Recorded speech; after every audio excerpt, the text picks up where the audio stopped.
Welcome, everybody. Welcome back. This is episode 40 of the Lookout Podcast. I am Meals. I'm here with the Platinum Chanel boy, Jeff himself. Yeah. What's up, man? And we are here for Summer Akame House. It is the second episode of this series, a summer series that we got going on. We're not doing the traditional topics. This isn't we're not recapping another season of Dragon Ball. We're out here. We got some random stuff, right? We got some randoms, and you know what? It could never be any more random than having a full-length discussion on Dragon Ball GT. Oh yeah, definitely say that again. But to do this, we had to bring another guest to the island. Needed help. Needed a lot of help on this one. Had to be somebody who has that reputation and that knowledge of and everything move forward. We have third time on the pod. Balvin's back. What's good, bro? Y'all funny, man. What's up, baby? What's up, baby? You know what's going on. Is that the vibes? Is that the vibes? You know what's going on. GT talk. It's real GT chatter. You finna unpack the prodigy child of what failed so bad. Man, so bad. But listen, we're here on this. This is Summer at the Kame House. We just have it's a very lax sort of energy, lax vibes that we got here. Definitely. Balvin, is there anything that you're currently playing or watching, or anything that you want the people to know about? So, I say currently I'm playing through Dragon Ball Z. Funny enough, I'm playing through Budokai Tenkaichi 3. Okay, again, because it was my favorite game coming up, like everybody else's with Dragon Ball Z games. But I wanted to see if it held up as much as we gas it up as it does, because we put it on a pedestal. We do. And it holds up very well. Does it need to be remastered for PlayStation 4? I think that would sell millions. Yeah, it needs to be remastered. And it's crazy is they don't even have to do that much to it, because graphically it's already a beautiful game. They would only have to do just the biggest game in Japan right now is running on the Budokai 3 engine. So it's the Heroes, that's on the Budokai 3 engine. So imagine a game on the Tenkaichi 3 engine. It's but that's exactly. Other than that, I've been catching up on a lot of I'm trying to watch some new animes like Fire Force, stuff like that, and catching up on DC shows. I never got to watch Titans and Doom Patrol. But other than that, same shit with me. Yeah, man. Listen, we out here. I think what I've started recently, at the request of Jamal, by the way. Shout out to Jamal. What did he tell you to watch? He told me to watch Baki on Netflix. Okay. Mm-hmm. I'm in episode 2. Not sure how I feel about it thus far, but you know what? I'm tuned in. It's a very interesting, very different. It looks kind of it's a very interesting animation. It's very, very glossy for one particular reason. And maybe it's just because I've seen there's just way too much skin in the show thus far, and there's too much gore in the show thus far. But you know what? I'm watching that. I'm giving it a chance. Jamal, you better not be wrong. Because he said, listen, you're going to enjoy it. And I said, okay. I mean, I'm here taking suggestions from the people of sort of what to watch. I still have... You need to watch Parasite. I still have that. I chose to watch Baki before that because I was just like, Netflix, I never used it. Let me put it on. Blah, blah, blah. So I still have that to watch. I still have a couple more to watch. And then at some point this summer, because of the list that we got going on, I mean, the next couple episodes are different animes. I gotta revisit Hunter x Hunter season 1. Mm-hmm. I want you to watch Kill la Kill too. Okay. I'm gonna, and we have to revisit at some point also My Hero Academia season 1, which I probably don't even need to do that anymore. I do. I will. That's okay. That's how we got. You got to revisit Hunter x Hunter. I gotta revisit My Hero. So it's okay. Listen, this is just Summer at Comment House, but as far as this episodes go, this is the conversation that we've been avoiding, I think, for a very, very long time. Avoiding is the word. And I think not enough people have had a conversation about it, smart conversation about it, especially among Dragon Ball fans, because anytime these words are brought together, it's usually dismissive. Right. It's 100%. I haven't seen even like other companies use the acronym. No. Like, everybody stays away from No, those It doesn't two exist. letters. And quite frankly, I think a lot of people no longer are hoping Super manages to really just erase it out of existence and just turn the entire plot line somewhere else. We're going to talk about that because we actually have we have thoughts about. I think we mentioned it before in previous episodes that it looks like they're trying to almost. So yeah, we'll definitely talk about it. It's but we're having a discussion today on Dragon Ball GT. Yeah. It's just It's happening, guys. What I mean, when I tell Mark when like he says something crazy and I'm like he wants to talk about Miami for the whole episode, and I reference back to that Family Guy episode where Peter's like, it's a Meg episode. Here's the clicker.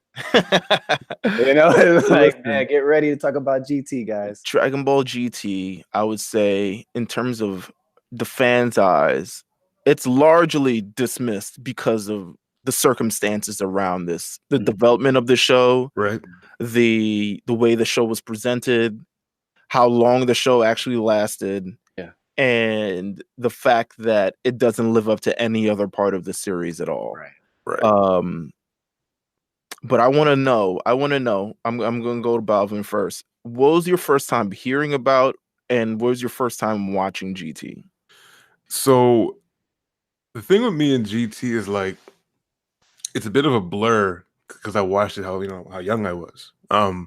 But I remember whenever my cousin was the main person that got me into Dragon Ball Z and shit like that, and we used to like draw Goku and Vegeta and do tracing and all kinds of cool shit like that, play out the games. And one day we were chilling and we were just watching Toonami and or watching Cartoon Network, and like GT was on, and I was like, wait, why is Goku a kid? What is going on? What did I miss? So eventually we were able to catch up and like actually watch from the beginning, and I was like, because he didn't start as a kid obviously, but I'm like, so why is he a kid? What did I see when I was watching this like random episode?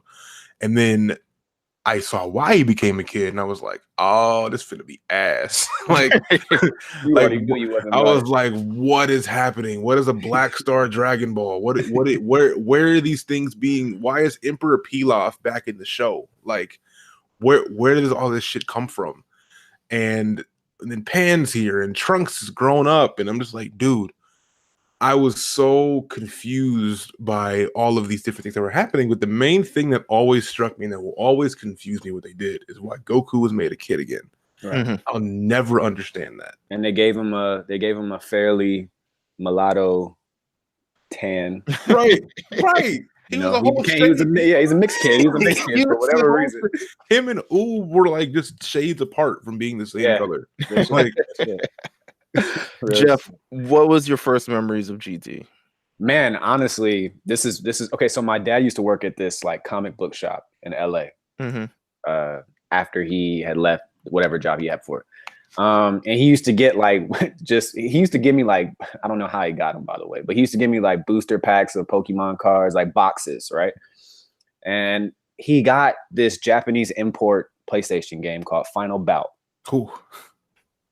Oh my God! The rundown. Hold on. Swear to God, Dragon Ball GT Final Bout. I remember that on the cover.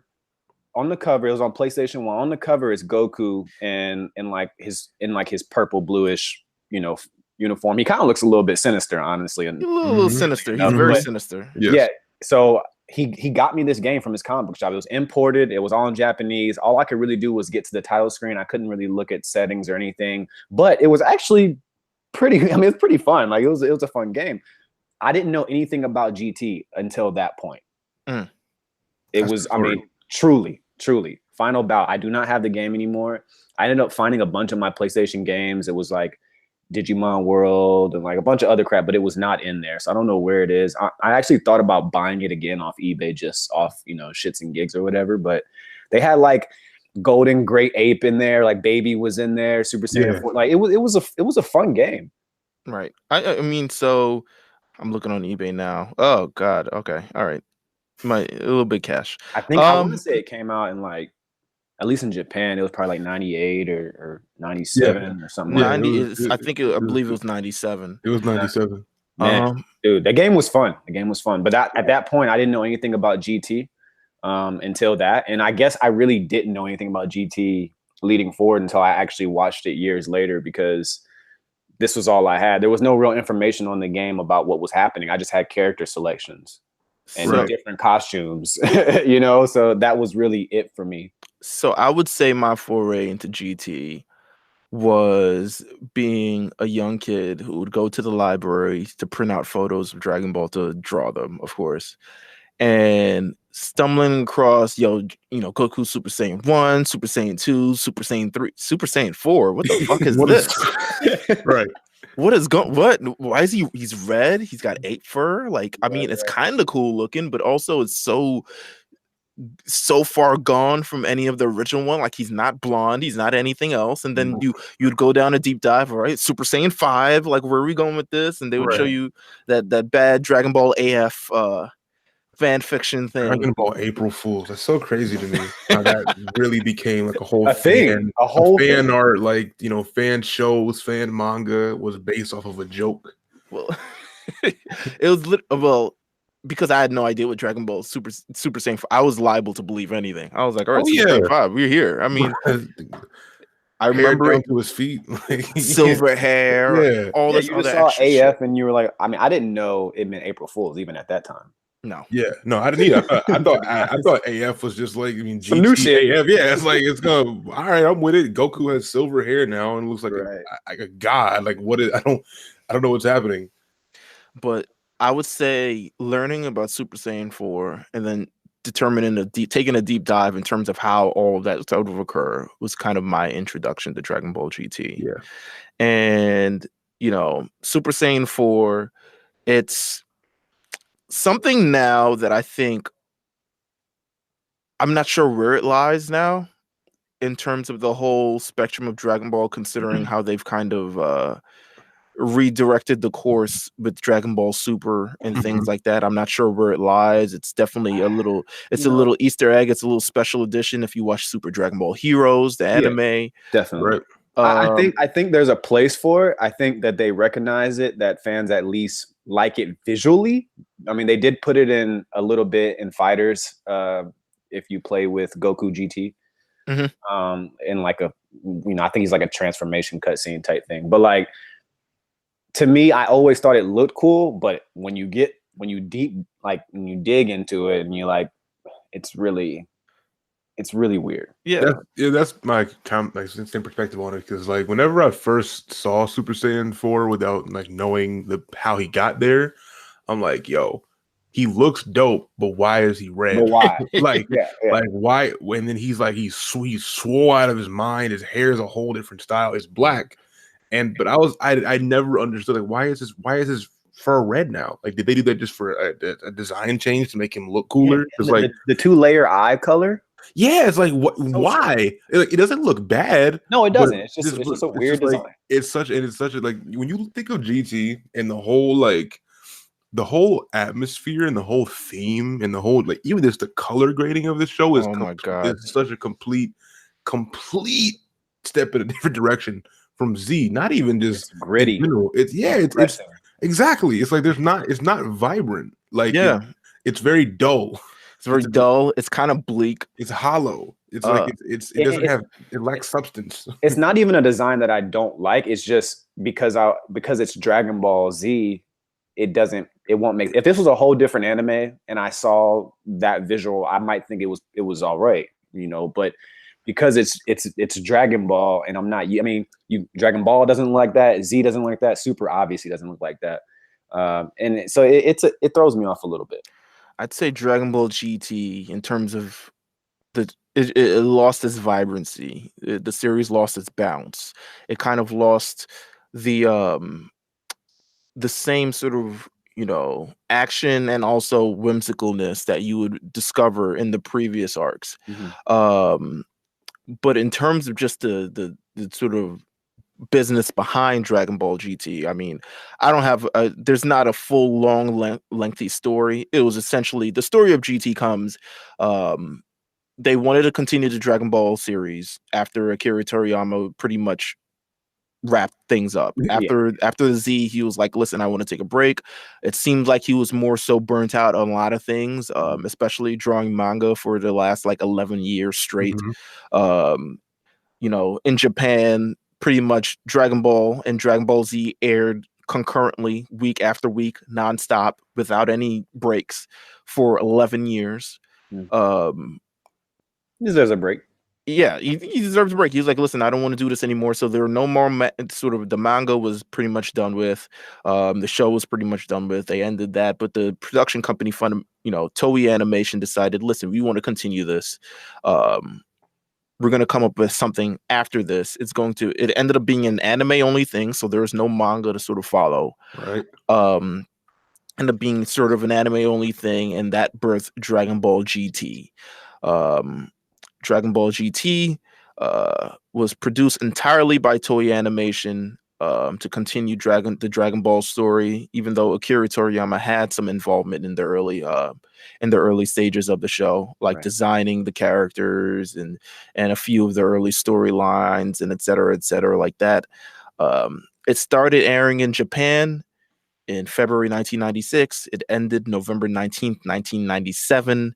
64 episodes. Well, we had just turned what, 7? I was just 7, yeah, for sure. Yeah. 6, 7 years old. I definitely was.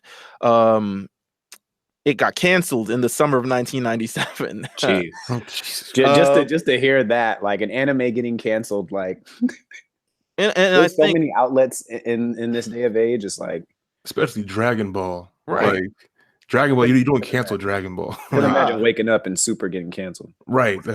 It's crazy. So in terms of a lot of the research that I did, I ended up watching one particular video, I think it was by Geekdom, who sort of runs down the history of like, in terms of what happened here. And he attributes a lot of it to it personally, like exhaustion from fans.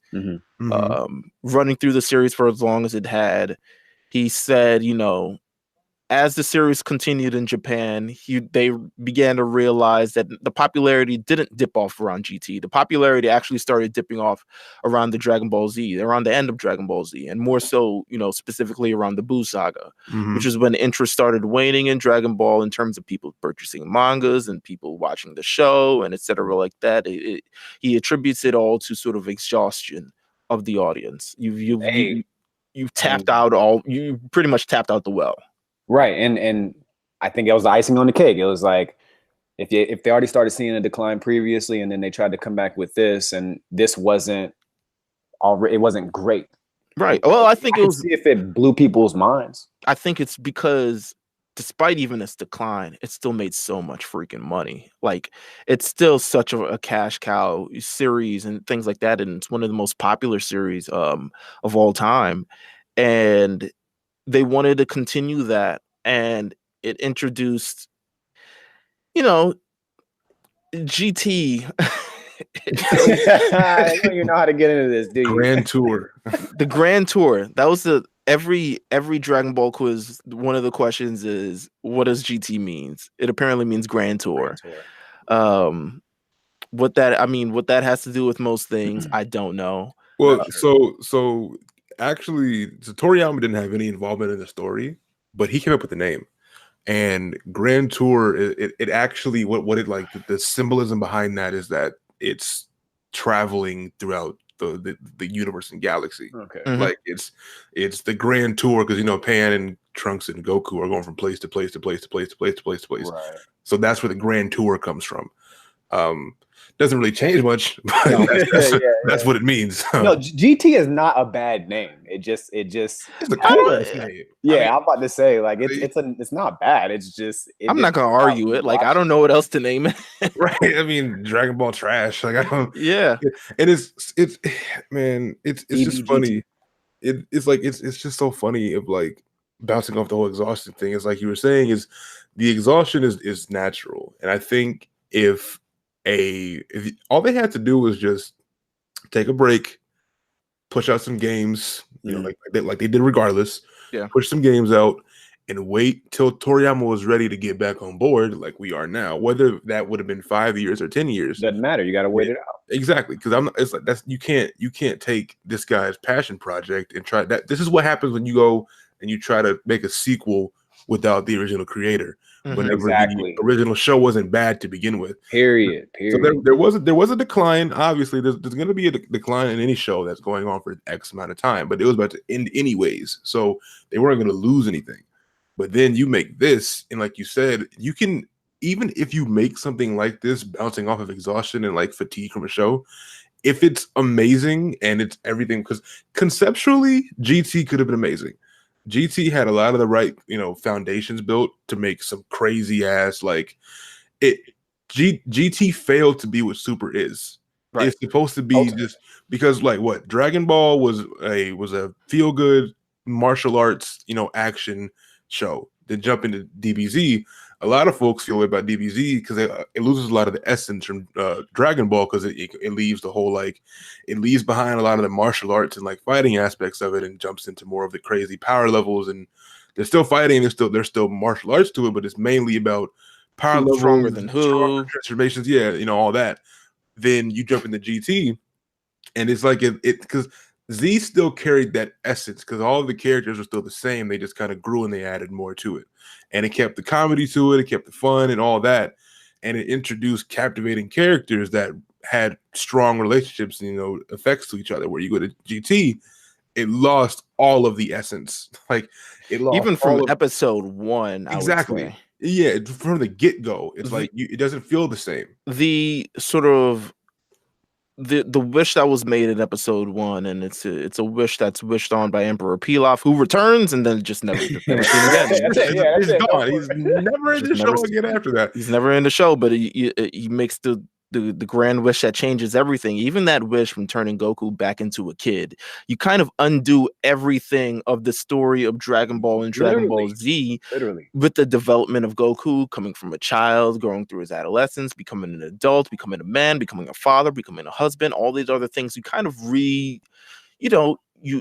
decide, hey, listen, what's more important? Kids. And who's going to love this show? Kids. And who we want to appeal to? Kids. Yeah, let's make Goku a kid. and I think the failed goal that they were going for here, because there's a quote from Toriyama, is that he referred to GT as a side story of Dragon Ball, not Dragon Ball Z, but Dragon Ball. Dragon Ball. Yeah, because I think it's more relatable to it when especially traveling with your companions and going place to place. And I think they were trying to recapture that, but they just failed horribly at doing it. And I think the first mistake they made was trying to recreate, the feeling we got with a kid Goku.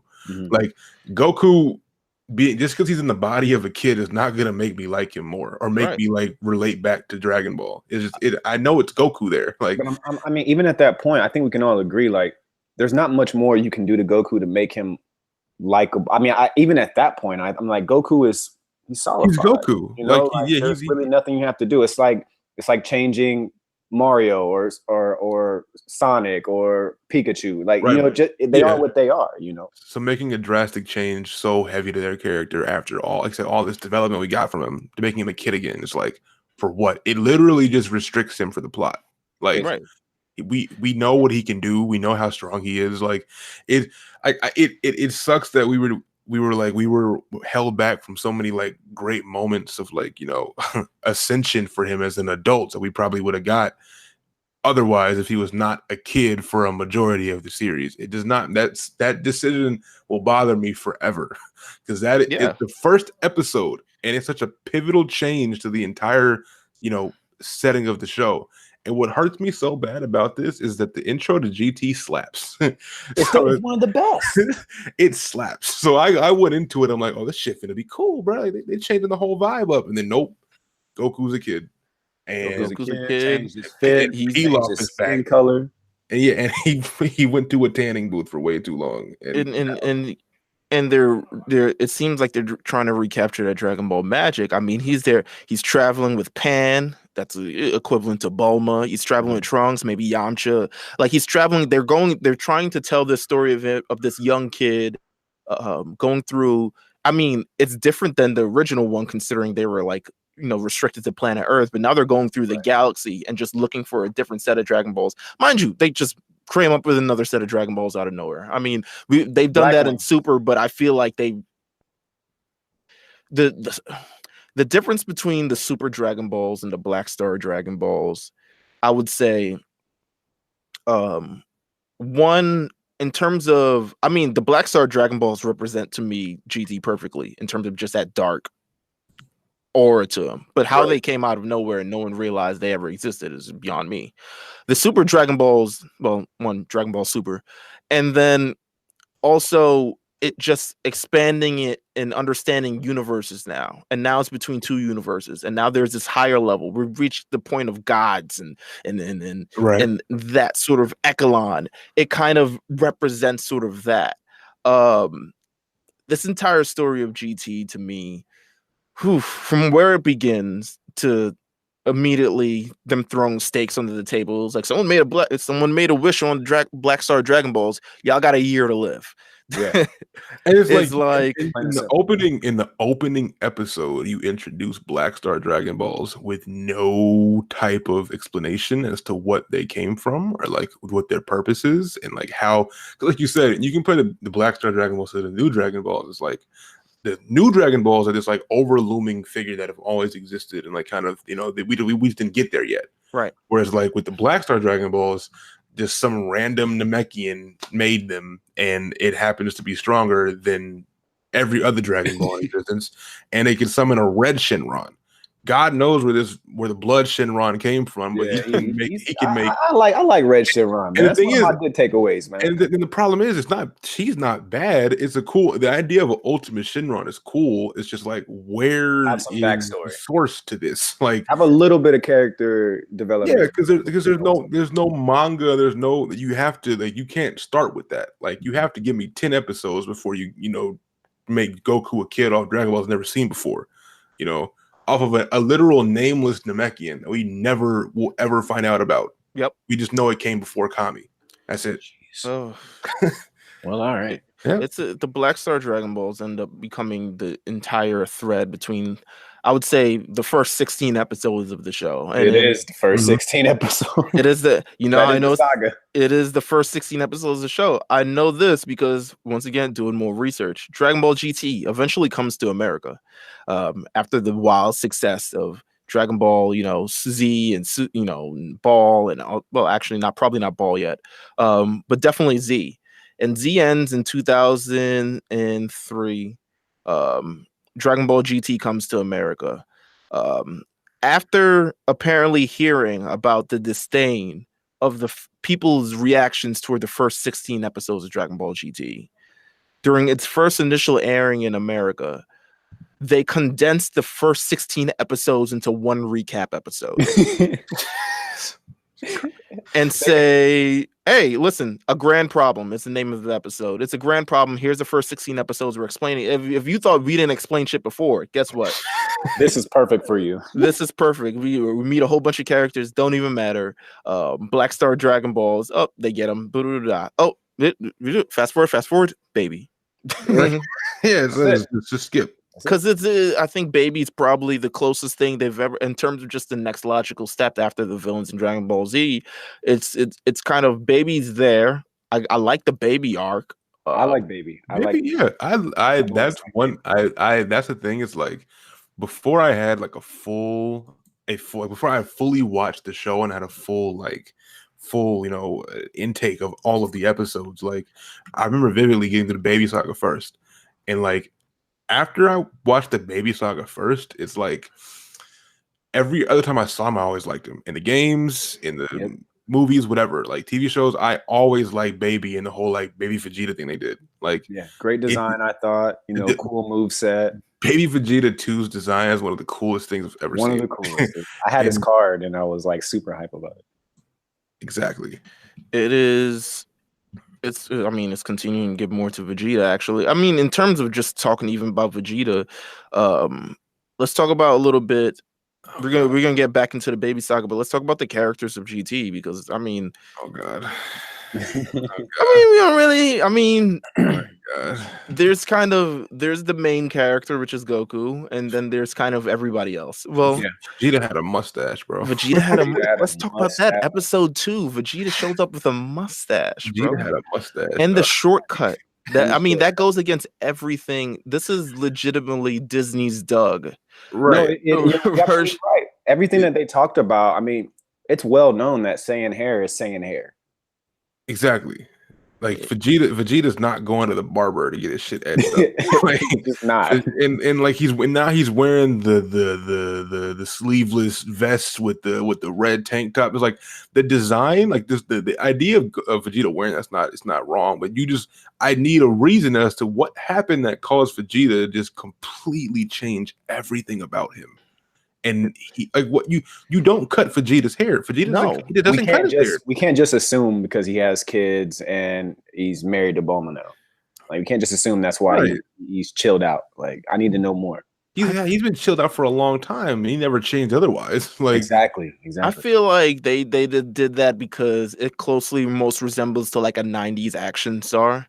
That's kind of how I at least feel in terms of how it sort of looks. Because there's no other reason to really do that. I mean, the look for Vegeta itself is iconic. I mean, you don't really have to touch that, but I don't think they truly knew how I think with time, people begin to understand things and value things and understand how iconic things were. I think at the period they were going through the motions. They were just like, yo, we need to make more money. We need to make it distinct. We need to make this a different look, a different episode, a different feel. We're changing up sort of everything. And then it goes throughout the entire series. I mean, you have Vegeta with the mustache. Can't even forget that. The introduction of Pan. It becomes a main character in the show and throughout the thread of the entire series. I like Pan and GT for the most part. I didn't mind Pan. I don't think that she needed to be the main character, but I didn't mind Pan. Like they must have been really trying to fill that Bulma piece with Pan. Yeah, no, she was definitely Bulma's replacement. Like, or just if Bulma's Sprite, then Pan was like Serum is like the future. You know what I'm saying? Like that was definitely their and also I think they were what fucked up their chance with Pan is that they kind of erased her whole like Saiyan lineage into her and like. She should have had the same, like technically speaking, she should have had the same exact kind of boost that Goten and Trunks should have had. Of course. She's a half breed just like them. Very sexist. So it is like it really is. She like Bulma was the way she was because she was just really fucking smart. And she comes from a family of scientists of the most, rich and prevalent brand in existence in that world. So it makes sense for her to be that side character that's like not gonna fight anything, but is witty and knows how to create things and make buildings into capsules and stuff like that. She's also not a Saiyan warrior. Exactly, it's not in her blood. But then Pan is the daughter of like one of the strongest guys out of everybody, and you can't just like not make her some type of fighter. Or like so, it's not to say she didn't fight at all on the show, but never on the level of Goten and Trunks. I don't think she never had this sort of development that you would get in terms of just a character arc and the trajectory of a character. In terms of just like and I think in today's if they were making GT today, it would be completely different. Like she would end up becoming a Super Saiyan or something like that. But the fact that against the main villain, but the fact that she would never get to that point, or really any point, or never improve in strength, never improve in none of the characters really did, to be honest with you, but never really reached that next level, or there was never sort of an arc with her sort of development. She was always kind of just to tag along this, the side piece to all this entire thing. It kind of ruins the story of Pan. I mean, to me, her look in this, I'll always remember the look. I just will. It's just embedded in my mind. But that's what I see when I even say her name. Right. But as far as actually what they've actually done with Pan, they've done nothing. They did nothing with her. I mean, I think Super has done more with Pan than definitely. And just saying that she's this wonder kid baby who can fly and also is incredibly strong. See, that's the difference. See, Super has already planted seeds for whatever they have planned for Pan at some point in time. Right. To me, them mentioning the fact that, you know, she does these weird things as a baby, it's just, they're just planting seeds so that they can, you know, fulfill what we've been talking about, and that's fixing some things that we've seen in GT if that's what they decide they're going to do. Trunks. Regular Trunks. God. Not future Trunks. I mean, he's Trunks in the future, but not I know, really. but it's not the same. I think what's always been so weird to me about how the way they've handled Trunks has always been the most interesting thing to me as far as adult Trunks goes, right? Because like technically speaking, Trunks in GT should have really been nothing like future Trunks, right? No, nothing. But I feel as if they just didn't know what to do, and I don't think a large amount of the fans of the show really understood how the whole timeline things worked, and that is almost at fault of the creators, because there's a whole movie out about Trunks. There's Trunks in one movie is in the future, androids are destroying shit, he has a sword, but we don't know where his sword comes from. We find out in a different movie that he has a sword from Tapion. But movies aren't canon, so why are these connected? Then Trunks has his sword in in Z, but we don't know where he got a sword from. But in one movie, it was from Tapion. So it's like they flip flop all the time with Trunks' like, you know, story, right? But there's literally, he should have been on a whole different path in GT, Truly, like a whole different person, because there's no reason for him to be like future Trunks.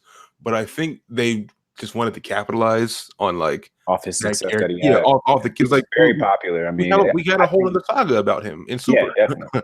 You know, so it's like he's one of the most, you know, popular guys ever. So they're definitely trying to like, you know, capitalize and make it make sense for him. But like, there's no reason for him to wear a bandana. There's like none of that. Like it's completely service to future Trunks. That's it. Yeah, I mean, it's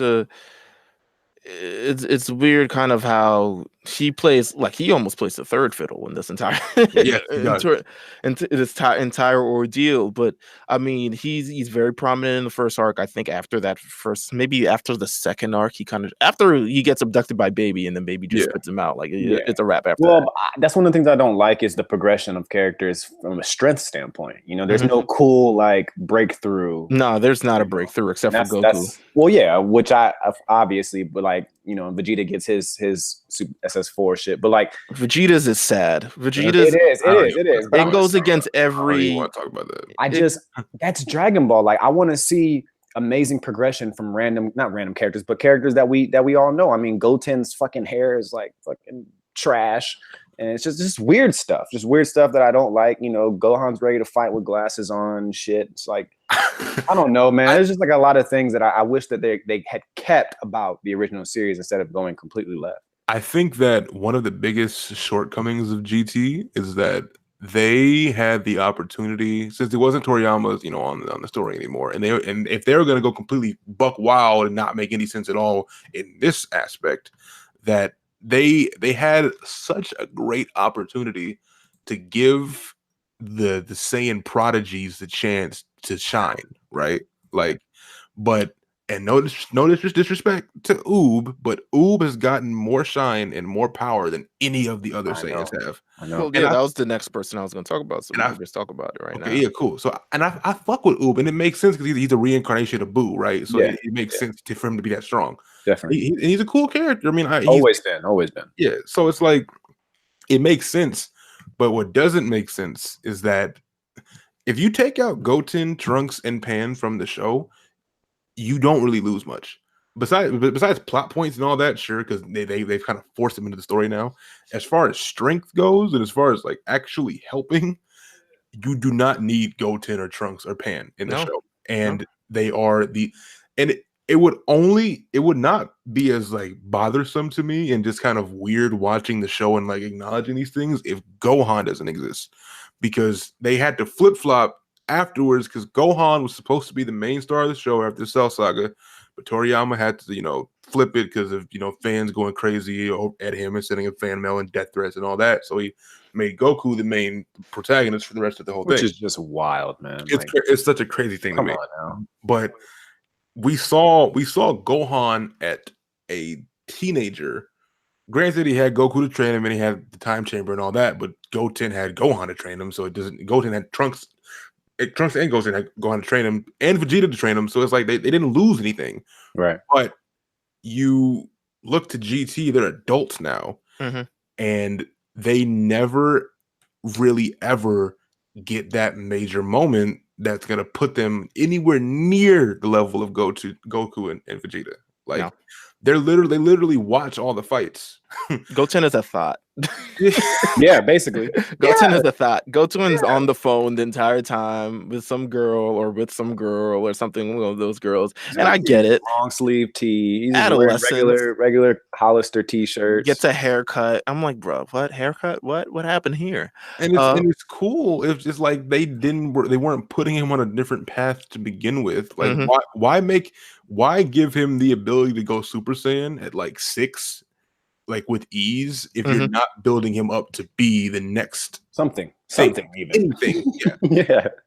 And now he has this weird ass haircut in GT that just does not make any sense. No, I don't know, man. I mean, so we talk about Oob a little bit. I want to go more into Oob because Oob is sure. To me, Oob did. I mean, as much as like Oob was supposed to be like the next protector of Earth and all this other stuff and the things that they sort of promised at the end of Z, to me, Oob didn't even get he got the power up, but he didn't really even get like the actual fulfillment of an actual story before he became the background almost immediately.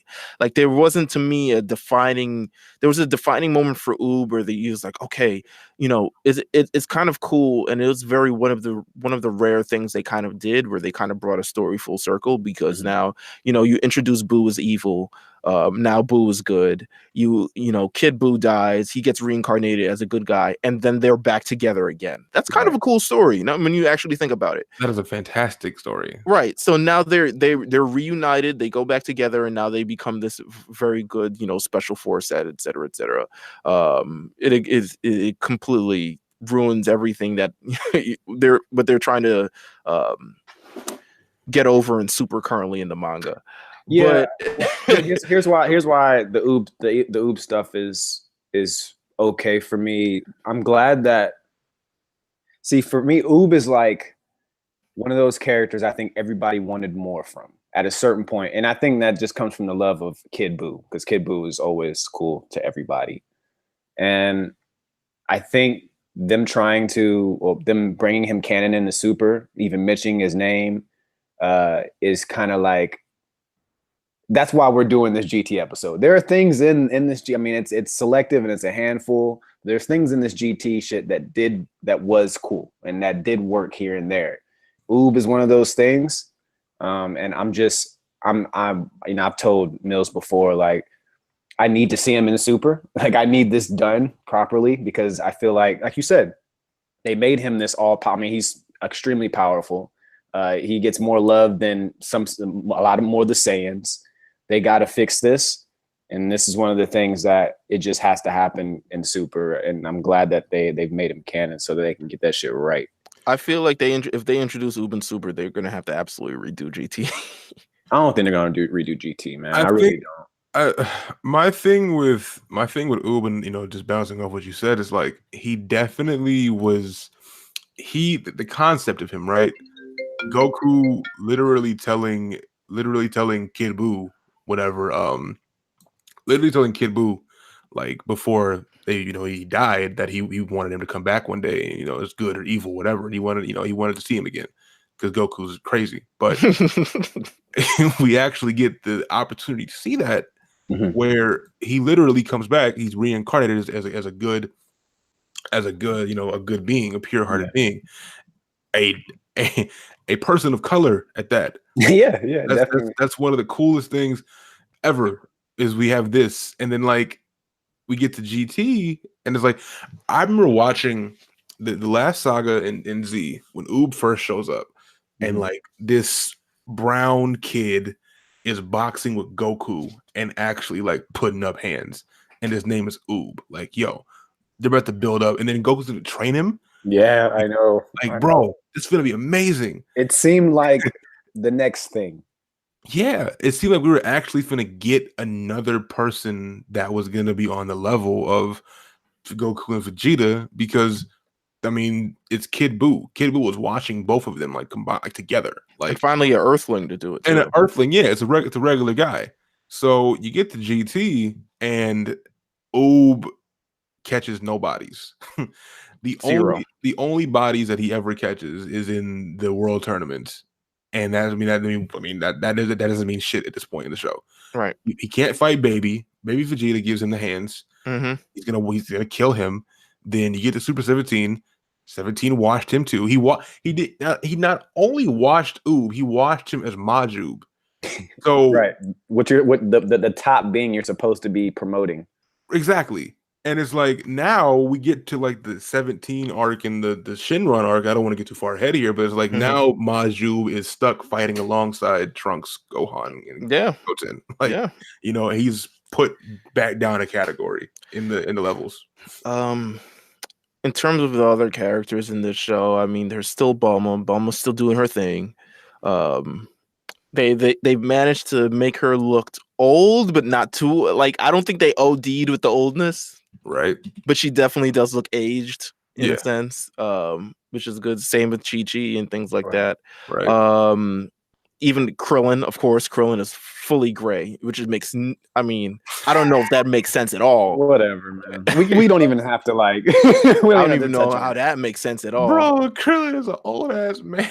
Old, bro. How many years I don't even are separated between him and Goku? One. Was Krillin older? Yeah, I think is Krillin 1 year older than Goku? I believe he's 1 year older than Goku, and he's like.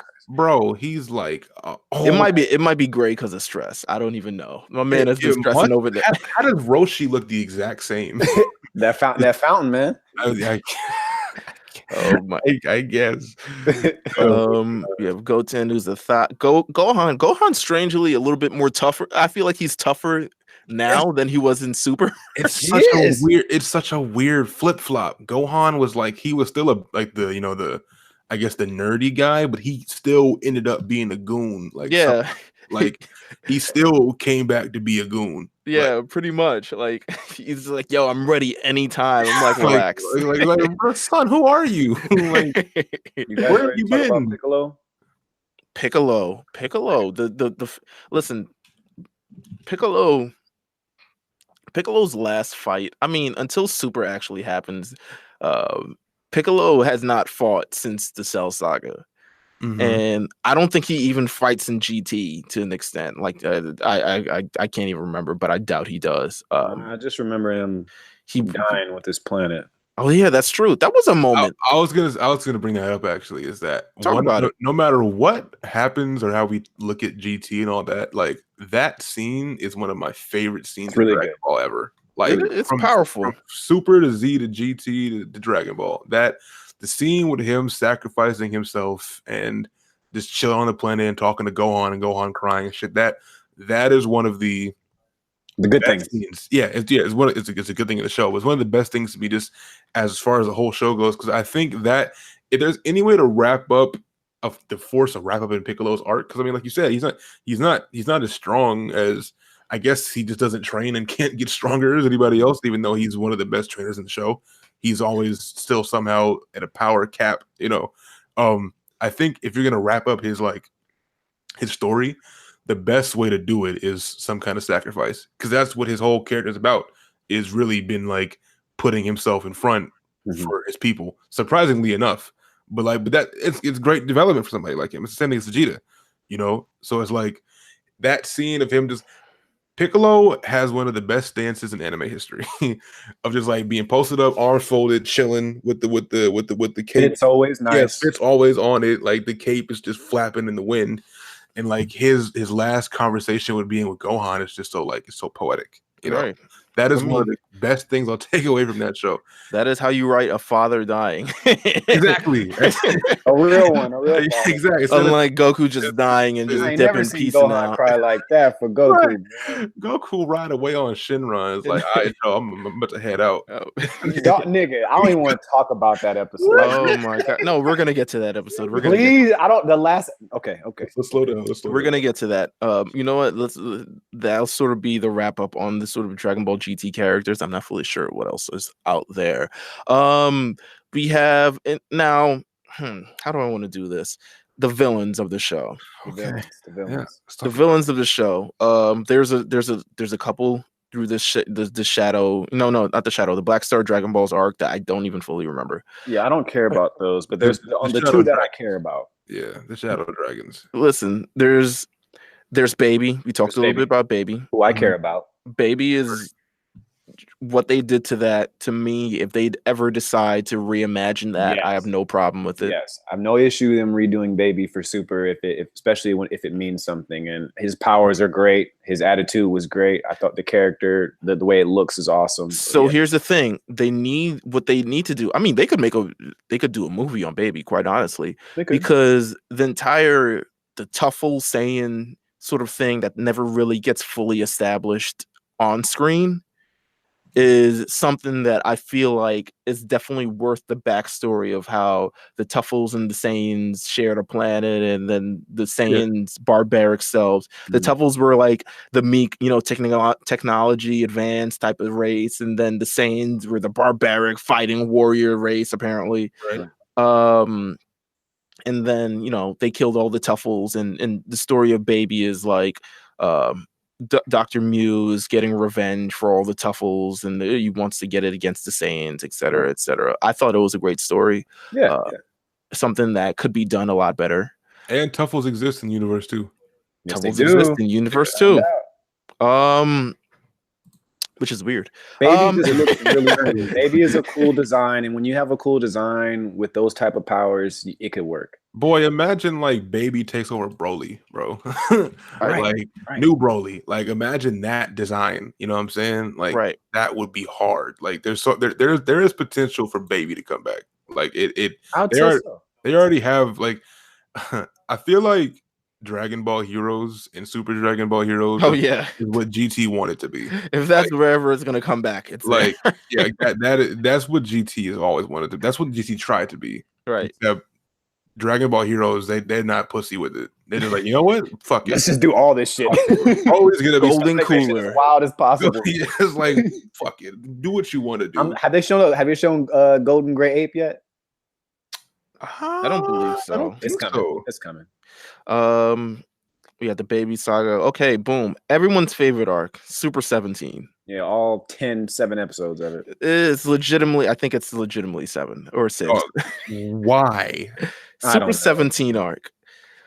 Well, to me, this is the fan service arc. This was one where they just like, listen, we need to get back in people's good graces. Let's introduce someone that people know before. So we say they got this right for the most part, maybe.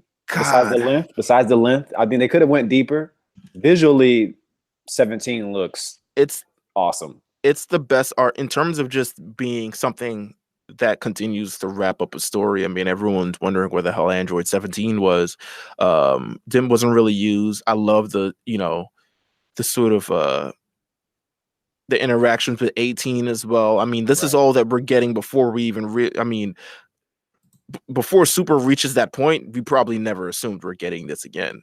No, I didn't think so. To me, I thought that they were going head on with 18 and her character development with Krillin and their family, and then 17 was just around somewhere, and it didn't matter because I don't know, but the weird introduction of the other 17 and the other 17 that isn't, to me, both 17s are not really like. There's not really they explain why they have the other 17, but then I'm just like, they didn't really have to. The things that they decided not to explain. Gave him a jacket, nigga. Like just no, I'm saying like they didn't even have to explain. They left a lot of things out in general. It's like, why explain this? Yeah, you should have just gave me the new one. I would have been like, whatever.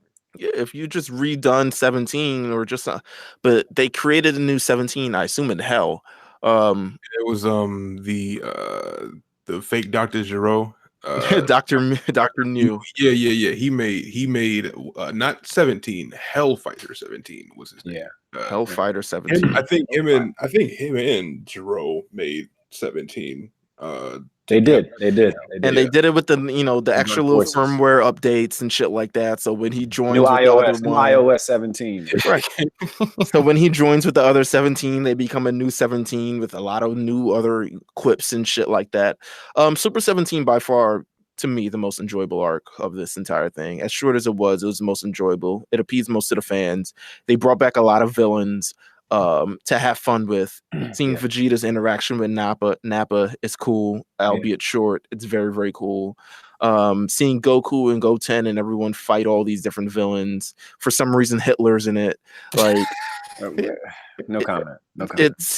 There's so many different aspects, and to me, this is pure a fan servicey arc. Like it just is, and it's weird.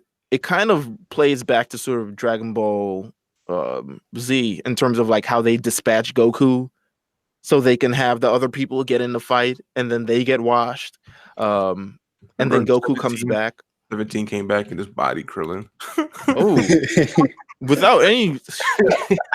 Like, yo, that's my husband. I just remember that. Yeah, in front of his wife and his kid, bruh, in the middle of the street, it just came back and bodied him. Like Krillin. I like seeing Gero get executed like again. That was tight. That was cool. That was cool because he was a double agent. The 18 arm break. They brought the 18 arm break back when she kicked 17, just like she kicked Vegeta. Yeah. I love. Yeah. Go ahead. No, I was gonna agree. It's like it was a cool. The whole revive Villains from Hell thing was cool. I think it was definitely fan servicey, but like we're saying is if you're gonna go fan servicey, bro, go all out with it. Like don't Frieza and Cell back. Yeah, like everybody's back. Like just like the gang's all here. Like it was a cool like haunting episode for for everyone. And like who did Gohan kill? Gohan killed my man that was born in GT. I forgot. Who? I'm trying to remember. I know Gohan killed somebody. He killed Homeboy. It was definitely the dude from GT. He was in the Shadow. No, yes, he was in the Shadow. It was General Rildo. Is that his name? Yes. Yeah, the blue dude. Yeah. I mean, Gohan caught a body. Look at him, man. Yeah, exactly. Oh God, was that his second? After Cell, yes. I mean, yeah, probably. If you don't count the movies, the stage is still set at Cell. So if you don't count the movies with what's it called? What was it? He fought. What was the movie? When it was Teen Gohan. It was BoJack. BoJack. That as well. Remember, he wiped out that universe in the Tournament of Arc, and he felt bad doing it. Give Gohan a short amount of credit. He got both those weird Nameks out of here. Listen, Gohan, he alright. He's studying, bro. Oh my God. The Super 17 arc was fun. I love the 18 interaction and Goku and apparently Super Saiyan 4 not working out. Apparently. So I did like Super 17 though. I did like Super 17 is cool. He was a goon. Very great look. Very futuristic look. I like it. This was all these looks are like very like millennium. Like Vegeta wearing leather shiny pants, like very like millennium, like we're heading toward the year 2000 type of deal. Next arc was the Shadow Dragons arc. That's it for me, man. Shadow Dragons arc, to me, a little bit like that early Piccolo arc where they had to go fight all those like tambourine and like cello and drum and all those other fucking instruments. Some of those designs do work pretty well to me, but I think my favorite was probably my favorites, I guess you could say, were the ones that looked the same. What was it? It was, I think, Nova Shenron. Nova Shenron is the one who didn't play by the rules. It was just like, I'm in it for the fighting. Like I'm in it for the battle. Right. It was exactly. And I think it was but just going through that story, what did you guys think of the story of they found the Dragon Balls, they're cracked. Hey, we're now making up, you guys weren't supposed to use it this much. It just doesn't make any sense. It doesn't make any sense at all. Like, it just doesn't make any sense that all of a sudden there's some kind of limit that's going to spawn like 7 different versions of these, like, or 7 like incarnations of This whatever drugged out dragon that shows up with a fucking Right. cigar. If they were gonna do that, if they were gonna do that, like, they would have to make it, instead of just random dragons with random personalities, they should have went along the lines of like some 7 deadly sin shit. Yeah. Like, where one is greed, one is whatever, what it would make more sense that way. It But would have made more sense. instead it's just random. It got botched. It got botched. Well, all the beginning of each dragon's name apparently spells Shenron. Yeah. I think if that's any, I agree. Boo. There's Sin, Haze, Sin, Haze, Ace, or Ace. I don't know how to say his name. It was the blue guy. Nichiron? No, Nova. Just Nova Shenron. Okay, Nova. And then Rage was one. Then I think the chick's name was Oceanus or some shit like that. And then the last one, who's the last one? Naturon, apparently. Yeah, Naturon. Yeah, the fucking he was his regular, he was a fucking mole, but he was able to absorb shit and change his appearance. I don't know. It just doesn't make any sense. It would have been so much easier to there's 7 Dragon Balls with the 7 deadly sins. Like, it's a played out concept, but it makes more sense than this bullshit. It definitely makes sense with the number 7, but other than that, this entire thing leads up to a battle. The battle of I mean, all this battle. This arc ended up going on way too long. Anyway, the dragons combined, etc., etc. Vegeta pulls up. Let's talk about how Vegeta turned Super Saiyan 4 for a second. You sure? Yeah. Vegeta, Go ahead. When I read this, I said, I've got to see this for myself. Like, I read everything that went on because it hadn't aired in America as of yet. I used to just read the stuff that happened in Dragon Ball, like, way before, probably in like probably 2001, before everything aired. So I kind of knew everything that was going to happen. But I said, a machine? What? Wait, no, I have to see this for myself. And sure enough, Bulma pulls up with this flux capacitor, whatever it's called, bludgeon waves, blue waves, and pulls up in the truck, says, I'm going to blast Vegeta, and that is how he's going to cheat his way into Super Saiyan 4. I really, honestly, like, it's such a cop-out, man. It goes against everything Vegeta stands for. Because they decided to not give him any real development and to just speed it up on this last saga. They would already cancel at this point, I'm sure. I don't know, man. I don't know. It's just a cop out. It's one of the probably, if not one of the biggest tragedies in the entire series is that actually exists. I had the same situation as you, Meals, where I'm like, bro, I read about it first and I'm like, hold on.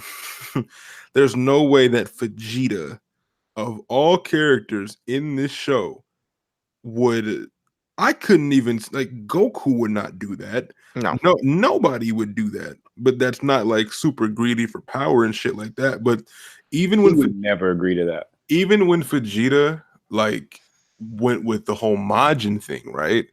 It wasn't like it wasn't a thing where he was cheating, or he didn't view it as cheating. It was more so of a breakthrough for himself to be like, to break all to tap into potential that he had, and to break free of any restraints of it, like, that he had on his mind. Right. And even though he did that, he broke free of that spell because he realized, whoa, I'm being a slave right now. I'm cheating. I don't want to do this. It's not me. I'm nobody's slave. I'm nobody's whatever. I'm gonna break through this curse. And he broke out of it. Right. With this is literally entering a cheat code to get the last level unlocked to catch up to Goku. That's the biggest thing for me. Is not only is he cheating to get ascension and power, he's doing it in order to catch up to Goku to fuse. To catch up. He kills his personality. He would never in his life, if Vegeta in Super or even Z were to hear that Vegeta in GT used a machine to ascend in power to catch up to Goku, he would probably kill himself. Yeah. Like it's not like just literally because that's such against his pride. Like everything about Vegeta hasn't been about his pride. That's not his personality. It's just it doesn't make any sense. And the fact that the writers of that show would even allow that to happen. I know. It's tragic. Like to let that even air, just it blows my mind to this day. That and the whole making Goku a kid thing are two things I'll never understand. Yeah, same. We get to the final episode. It's the final battle. The Spirit Bomb kills Omega Shenron. What's our opinion on Omega Shenron? Shenron, excuse me. Omega Shenron. I don't know. He's kind of like any run-of-the-mill villain there's nothing that really sets him apart to be like, oh, I remember that. You know, like we talk about 17, we talk about Baby, then but they had personality. They had like history with the characters. Exactly. Shenron was just made. So since Shenron was, I think this could have been conveyed better and like would have made more sense if he was introduced before GT, because like he was born whenever Mr. Popo revived everybody back from Namek that Frieza killed. So that's the connection to Z, right? But that would have been cooler to me if they conveyed it better, because then it would be like, okay, whenever that happens, if you tie it back into Z, you have to show me that. Like it's almost a cop out of a callback, you know. Right. But it's cool though. Like the fact that there's consequences, but we didn't know that there was consequences. That's what fucks us all up. Is like if Mr. Popo and all them would have and Kami would have known that there were consequences, which I imagine that they would know that there were consequences to their actions because they're the ones that like kind of oversee the fucking Dragon Balls. Nope. Right. Apparently, Old Kai is the only one who can. Yeah, apparently so. You're not supposed to use it. Like, thanks for telling. So it's like Shenron or Omega Shenron, like he like you guys said, there's nothing memorable about him. He's just like he's a big brute with a deep ass voice that is just evil. Like he doesn't feel compassion for anybody. His goal is to destroy the universe. Just what? I don't know. But like for what? He's just evil for no reason. At least Frieza was evil because he wanted to control everything. Yeah, he's a megalomaniac. But this guy is like Cell wanted to beat Goku and be the strongest. Like that was and destroy the world. That was his purpose. Boo was just natural born evil. That's whole like his whole purpose as just a figure was just to be evil until Boo split the evil inside of him, and there was an evil Boo and there was a regular Majin Buu. This guy is like, you can't do that again where he's just evil for no reason. Like the only reason why I ever have any kind of like enjoyment or like the idea of Omega Shenron is because of the games. Like because he was just another character. Like Omega Shenron is almost a video game villain to me over a GT villain because I have more memory of him playing Budokai Tenkaichi 3 than watching the show. Because the only thing redeeming about that last fight is Super Saiyan 4 Gogeta. That's it. Yeah. That's it. You could replace Shenron with any other villain in the show. Shenron definitely should have been the Android 21 type thing that they did for fighters. Right. The final episode of Dragon Ball GT is called Until We Meet Again. I'm not, you know what? We're gonna get to a nice little segment after this, but it's called Until We Meet Again. If there was a way to end Dragon Ball, I guess this is it. It kind of makes sense. There's a dragon, there's a kid, Dragon Balls. The whole post after where he's escaping on the dragon, and I say escaping because he's totally running away from all responsibilities on that dragon. How do you guys feel about the 100 years later type of deal? The Goku Jr., Vegeta Jr. I don't, man. I'll let you have the floor on this one. I don't like it. I don't like it I at didn't all. like it either. I didn't like it. I was like, yo, this is kind of corny, to be honest with you. Like, did we need it? Why is there a Goku Jr. and a Vegeta Jr.? How does that How happen? did we get to genetics? How did genetics reach this far to these two kids come out looking? I mean, they look just like them. They're literally like identical. the rules are apparently that unless you're like half of a Saiyan, you can't turn Super Saiyan. These kids have got to be like 1/32 of a fucking Saiyan. Not a lot of Saiyan in them at all. Can't be. And they're just whipping it out, testing it out. The future.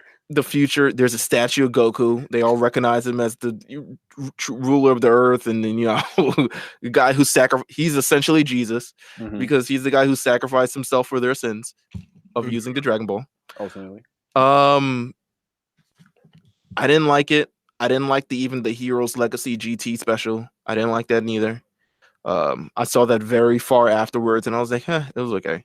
Like, this is kind of I saw what they were trying, but not really. I don't understand how these kids look just like them. They're great. They're great.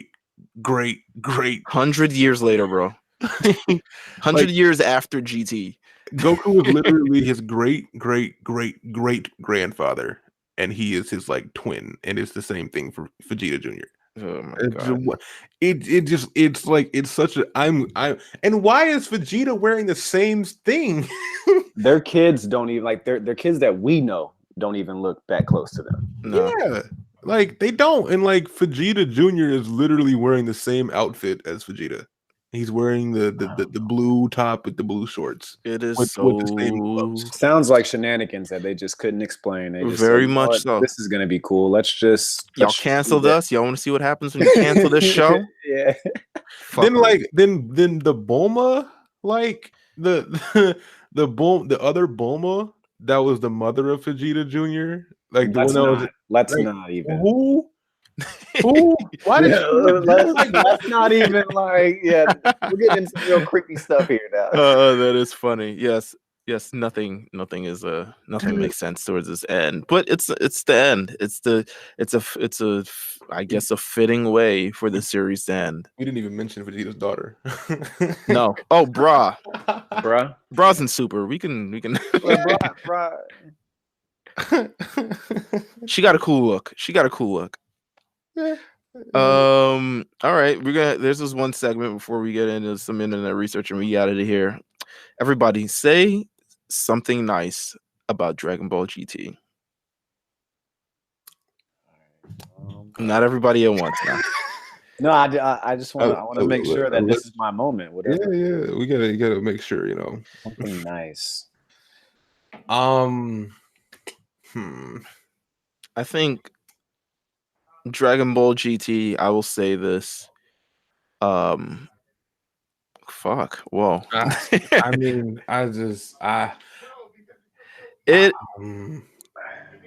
something nice. I mean, you know what? I'll say that I was happy that. Yeah, but I'll say this. Dragon Ball GT. I want to say something positive about 17, but it was only 6 episodes. I'll say this. Dragon Ball GT's ending to me was better than Dragon Ball Z's ending. I'll say that. In terms of wrapping a story up instead of ending it somewhere. That's fair. Yeah, I can see that. Yeah, because it's definitely an ending over like what if could happen next. Yeah, it was like open ended. Right, that wasn't really open. It was like, okay, Goku's gone, universe's energy is drained, like whatever. They could open it back up, but it's a closed book right there. Yeah, right? it's a closed book. That's what I'll say. That's my nice thing. Yeah, I think I'll say that even though it was just a powered up version of another character, it gave us one of the most like memorable guys in Dragon Ball Z history, and that's Super Saiyan 4 Gogeta.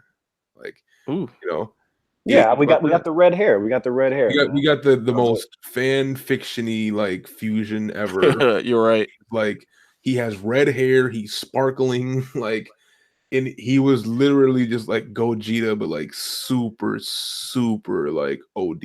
And like also one of the most if not the most OP Dragon Ball Z fighting game character ever, back dating back to Budokai Tenkaichi 3.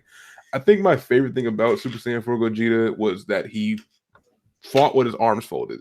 That is one of the coolest things ever. Is that he just goes around kicking you, and like if he puts his hands up, it's a problem. I There you think go. And the probably big one of thing my got me favorite hot. things Fire.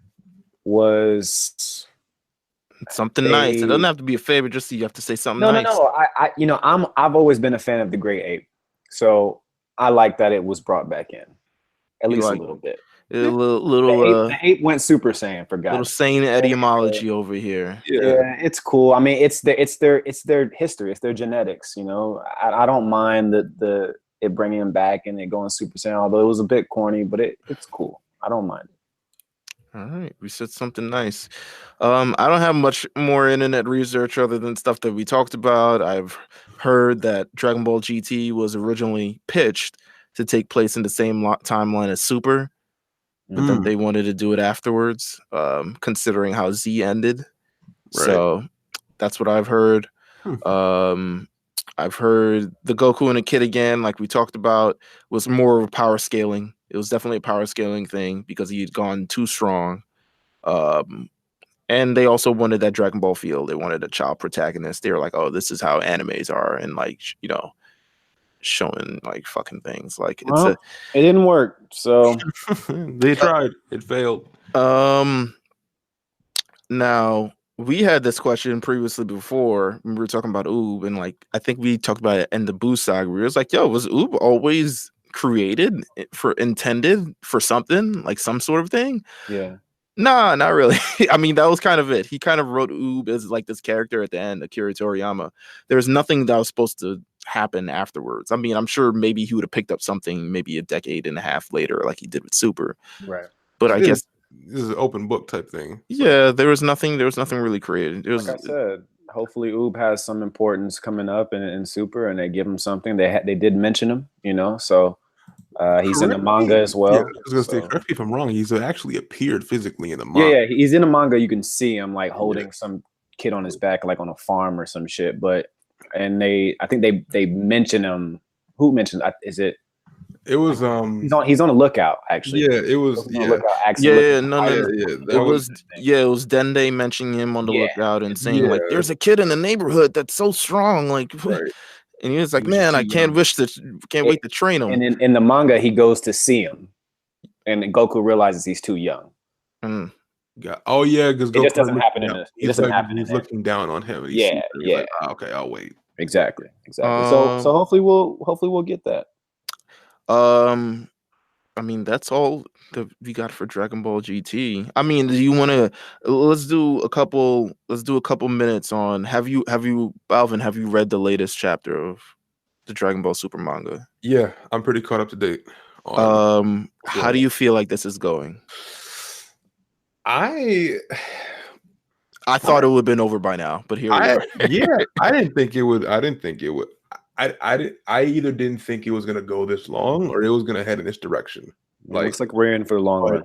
But apparently Vegeta wants to go to the planet, Yardrat and all this and that. And I'm like, there is potential for this to be like amazing, because I'm super interested in what reason he wants to go there. Because I feel like I would be fine with it being instant transmission, but I feel like there's way more to it than that because he doesn't really need that. I guess I feel like there's a really weird